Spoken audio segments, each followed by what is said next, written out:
We are living today in a trust economy. What that means is, in the absence of credentials or a guarantee, we tend to believe and focus on reviews, star ratings, any kind of ratings that tell us how consumers of the product, users of the service, or crowds at large have interacted with a particular product or service. Now, why do we depend on these? Why is it today that almost anything that we buy is on the basis of a particular review that we've read on it? This is because the human brain is not comfortable with ambiguity in any format. So, as products change, as services evolve, we are not okay just blindly going into a purchase. What we are looking at is some sort of validation which we get from these reviews. Now, what is The Economist, in fact, in a YouTube video, recently spoke about whether or not we should trust these reviews. While they've looked at a whole number of points to, bring this point to life, what I'm really looking at is the biases behind our behavior in relation to this. So, first of all, think of it from your perspective. When do you review something? One, when you're extremely happy with or delighted with whatever you purchased, be it a product or service. Two, when you're extremely disgruntled. Now, what does that mean? That means the reviews that you see don't come in the form of a bell curve. They come in the form of a J curve. A J curve because you have the clusters of extremely satisfied people at one end and extremely dissatisfied people at one end, and that entire middle just disappears. Now, is that something that you want to base your decision on? Who are the people reviewing it? How many people are reviewing it? And where are these people? The second thing, and which heightens this and worsens this, is how competition uses this.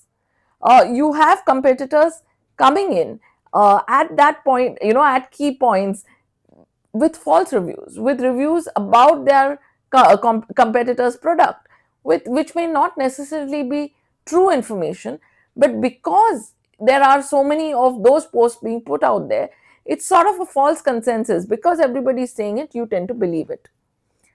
The flip side of this is incentivized reviews, where you get a payback of sorts for a positive review.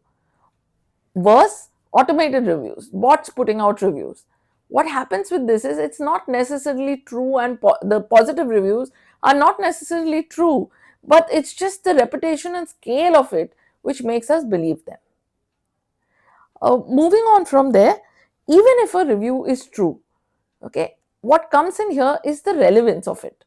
Now, think about it. If I'm traveling with my son and my in-laws and my parents, my requirements are going to be very different from a solo traveler.